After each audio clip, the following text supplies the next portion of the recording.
I like to talk. In fact, I love talking so much that my family used to call me the 411 because I had something to say about everything. I know that now you're probably expecting me to explain to you how as I've grown and matured, I've also grown quieter and now I barely speak. I'm sorry to disappoint, but the complete opposite happened.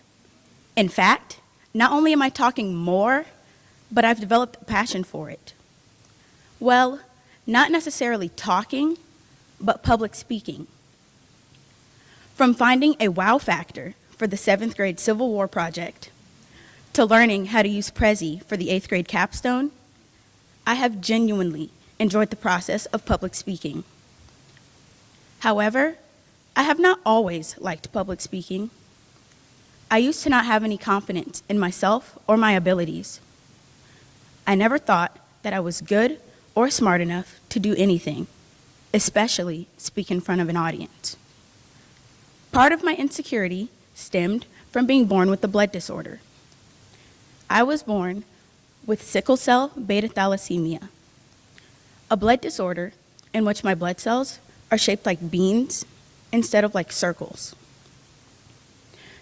Due to the deformity in my bloodstream, I can have pain in all parts of my body, such as my arms or legs.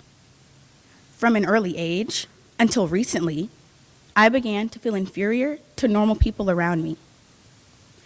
I began to allow a deformity of my body that I could not control affect how I saw myself. I was absolutely the most insecure that I had ever been. I did not think I was good enough to do anything, whether it be dancing to playing sports. I always felt mediocre. My sophomore year, I participated in the Truth Sayers ministry at my church. Basically, we would have to select a topic, write a speech, memorize it, and then speak in front of multiple audiences. Very similar to the OWL Speak Out process. I didn't want to do it, but felt slightly obligated because my dad was the leader of one of the ministries. My topic that year was my greatest spiritual lesson, mine being that I was spiritually and wonderfully made. I asserted to the audience how important it is to believe that you are beautiful in your own way and that nobody is perfect. But I didn't believe a word that I was saying, or so I thought. You see, every single time that I would give that speech, I would be brought to tears, and I didn't understand why. At first, I thought it was because I was giving such an intimate part of my life to an audience full of people that I never have and never would have met. But that was not the case. When I asked my mom about my problem, her answer was simple, yet it still mesmerizes me to this day. She said, "You spoke it into existence." Because I was saying to an audience that it's okay to be a little different, I was also telling myself that it's okay. And that's when I fell in love with public speaking.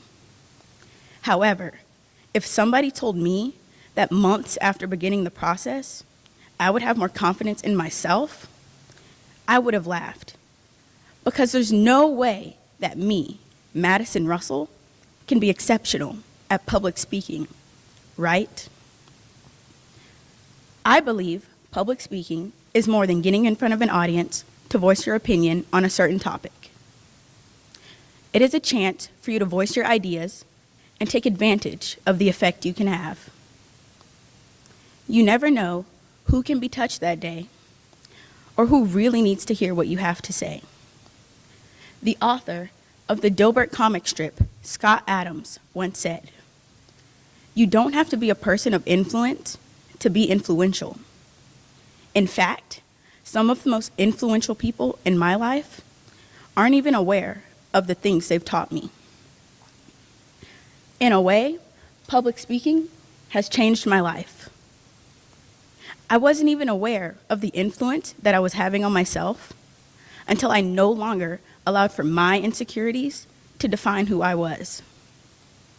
I found a joy in public speaking because I was able to gain some much-needed confidence in myself and my abilities. I was motivated to try out for the Oakridge varsity cheer and audition for my school's musicals. Two things I never thought I would be able to do. Public speaking has allowed for me to redefine what I allow to define me. Hello, my name is Madison Russell, and I have sickle cell, but that's okay, because I also have a love for the color pink, sushi, dancing, can quote the movie Titanic from start to finish, and I like to talk. Thank you.